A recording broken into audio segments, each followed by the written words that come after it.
여러분, 중학교 공부는 100점 맞는 것을 목표로 하면 안 됩니다. 너무 황당한 주장인가요? 중학교 공부는 100점이 아니라 나만의 공부법을 만들고 시험해 보는 데에 목표를 두어야 하는 시기입니다. 왜 고등학교 때 우리 반에서 맨날 노는 것 같은데 공부 별로 하지도 않는 것 같은데 시험 잘 보는 얄미운 애들 있잖아요. 이런 친구들은 다 중학교 때 과목별 공략법을 이미 만들어놔서 그런 겁니다. 어떻게 해야 수학 만점 받는지 이미 다 알고 있다는 거죠. 고등학교 때에는 이 중학교 때 만들어진 나만의 과목별 공략법을 적용하면서 그래 이거지 하면서 룰루랄라 여유롭게 공부해야 하는 시기입니다. 그렇다면 성인 수험생분들, 나는 이미 중고등학교 졸업했는데 이생망 아니냐고요? 아닙니다. 당신은 다시 중학교로 돌아갈 수 있습니다. 더 황당하다고요? 공무원 시험이나 임용고시, 변호사 시험 같은 장기 시험을 예로 들어보겠습니다. 일단 첫 3개월은 중학교 시기, 즉 과목별 공부 전략, 나의 생활 패턴, 슬럼프 주기 및 극복법을 파악하는 시기로 생각하고 나머지 남는 시간은 고등학생, 죽어라 공부하는 시기라고 생각하면 됩니다. 그럼 먼저 중학교 시기부터 자세히 알아보도록 하죠. 첫째, 나만의 과목별 공략집 만들기.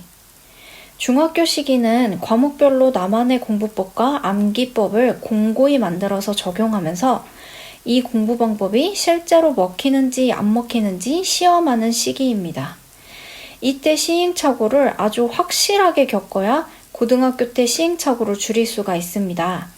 성인 수험생분들도 중학교를 뛰어넘고 바로 고등학생처럼 공부를 잘하길 바라면 안 됩니다.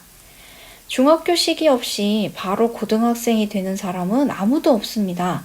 천재도 반드시 발전의 과정을 거칩니다. 욕심 부리지 말고 적응 기간을 반드시 가져야 오히려 롱런합니다. 둘째, 생활 패턴 파악하기. 나 자신에 대해서 잘 파악하고 알아야 장기전에 승리합니다. 내가 새벽 공부가 맞는 사람인지, 오전에는 잡생각이 더 많이 든다든지, 아니면 어떤 환경에서 집중이 잘 되는지, 그룹 수업이 좋은지 혼자 공부하는 타입인지, 강의와 독학 중에 어떤 것이 맞는지, 이런 것들을 시행착오를 겪어내면서 알아가야 합니다. 저는 수험생이라면 무조건 하루에 12시간씩 해야 하는 건 줄 알았습니다.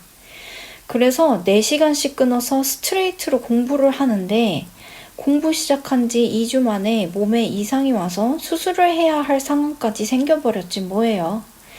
그렇게 한 달 넘게 공부를 못하게 되는 상황을 맞이하고 나서야 깨달았죠. 공부란 게 다 사람 특성에 따라서 달라야만 한다는 것을 말이죠. 만약 당신이 체력이 약한 사람이라면 혹은 ADHD를 가지고 있다거나 아니면 다른 특성이 있다면 남들처럼 12시간씩 스트레이트로 공부하는 것이 맞지 않을 수가 있습니다. 맞지 않는 방법으로 공부하면 오히려 공부에 방해가 됩니다. 자신의 생활 패턴을 잘 평소에부터 미리 파악해 놓고 나 맞춤식 공부 계획을 짜야 합니다. 셋째, 나만의 슬럼프 주기와 극복법 파악하기.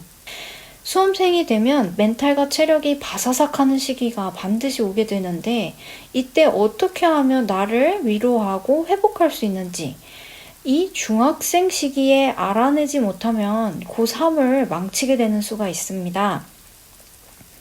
저는 평소에 캠핑, 모터스포츠 등 야외 활동을 좋아하는 라이프 스타일을 가지고 있었습니다. 그래서 수험생이 되어서도 차를 팔고 장비들도 싹 다 팔고 공부를 하게 됐는데 아니 어떻게 된 게 일주일에 이틀은 공부를 안 하게 되는 거예요. 무기력증도 오고 두통도 굉장히 심하게 오고 도대체 이게 공부가 하기 싫은 병에 걸린 건지 진짜 내 몸이 아파서 이런 건지 알 수가 없는 겁니다. 그래서 그날부터 스터디 플래너가 아니라 컨디션 플래너를 쓰기 시작했습니다.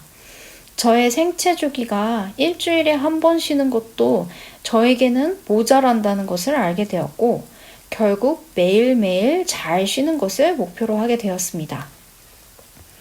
어떻게 수험생이 매일 쉴 수가 있을까요?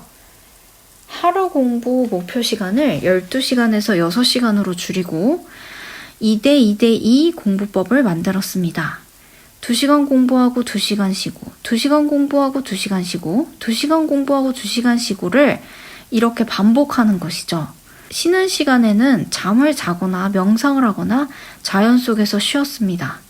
그렇게 하니까 2대2대2가 2.5대 2.5대 2.5가 되고, 컨디션 좋은 날은 2대2대 2가 되어야 되는 그 2가 6이 되기도 하더라고요. 자기 자신에게 맞는 데이터가 많이 쌓여 있는 사람일수록 공부에 유리합니다.